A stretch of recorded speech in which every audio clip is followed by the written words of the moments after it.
Alright guys, welcome back to another episode here on Grow the Earth.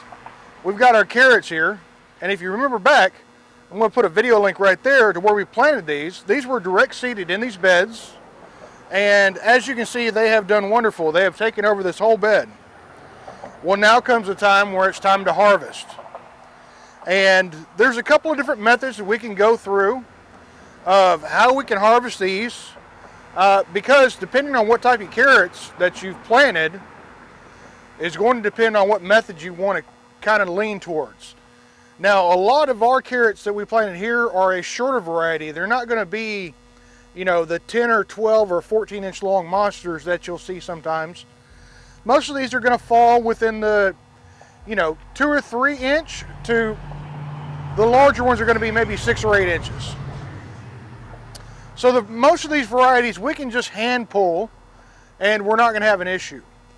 But in previous years, we had some longer varieties that we planted, and what ended up happening as we were trying to struggle to get them out, that the carrot actually broke in half. And some of these methods, actually two that I'm going to demonstrate and one that I want to tell you about, involve harvesting the carrots depending on what you have. So one of our first methods is going to be just use a plain old shovel. Now, this kind of works in with the second one because the other method is using a pitchfork. But effectively, what our purpose of using these tools is going to be to loosen the soil around the carrots. That way they come out easier. And I'm going to bring you in closer. We're going to demonstrate this really fast. All right, so now we're here at the other end of the carrot bed here, and as you can see, we've got our spinach here, and it's growing quite close, so we have to be mindful of that. But we're going to pick these leaves up and kind of push them back because our carrots are in a row right here. Well, if you're dealing with the longer varieties, we're going to start back about 6 inches and dig at an angle with our shovel here and basically go straight down. We're going to give it a little wiggle and we're just going to kind of pop. And then what that's going to allow us to do is come in here and grab our carrots and pull them out really, really easily. We're not going to have to struggle. They're just going to come right out of the ground real nice and easy.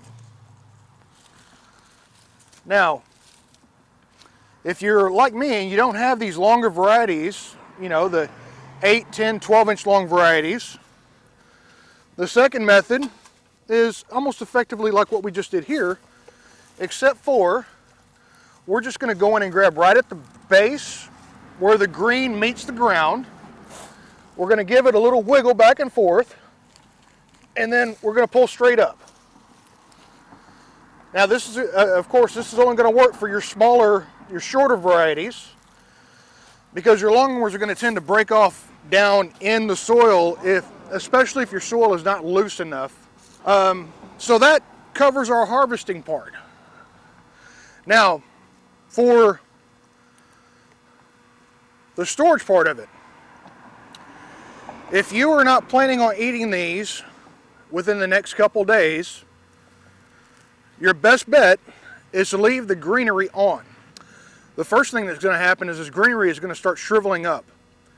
And it's going to start shriveling up because it's actually pushing the water back down into your fruit, into your carrot. Now, once you cut this off, what happens is out of this top part here where you cut the greenery away, you've created a spot to where your water can start leaching out. And these will start drying out. Now we are going to start cutting these. We're going to cut the greens off here because what we're going to do is we're probably going to eat some of these within the next week or so, but the rest of these we're going to chop up and freeze for storage.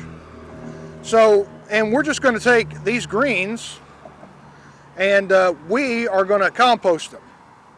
Now, some of these are going to be given to our chickens because they love these, but a lot of them are going to go into compost. Now, as I've talked before, you can take these greens and you can chop these up and dry them out, and they worked really well as a seasoning.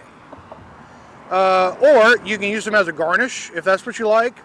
You can keep them fresh in a glass of water to use as a seasoning, because these greens taste just like a carrot. They're just not quite as intense as a carrot, but where you don't necessarily want a carrot in your dish, you can use some of this and kind of give it that flavor that you're looking for. All right, guys, so in this little 4x6 area, we got a ton of carrots. I'll post a picture of all the carrots laid out here, but carrots are one of those things that you don't have to have a lot of room to get a lot of produce out of. These carrots are going to be cut up and frozen and ready for us to cook later on, probably all the way through summer. And we got all that out of a 4x6 area. So guys, that's just a short and sweet video on carrots and how to harvest them. If you're wanting to see more information like this, I've got a ton of other videos that are on YouTube and Rumble. And if you're into shorter, more compact videos, you can go over to my Instagram or my TikTok, and I have other shorter videos there. So guys, as always, I ask you to pray over your family, pray over your garden, and have a great day.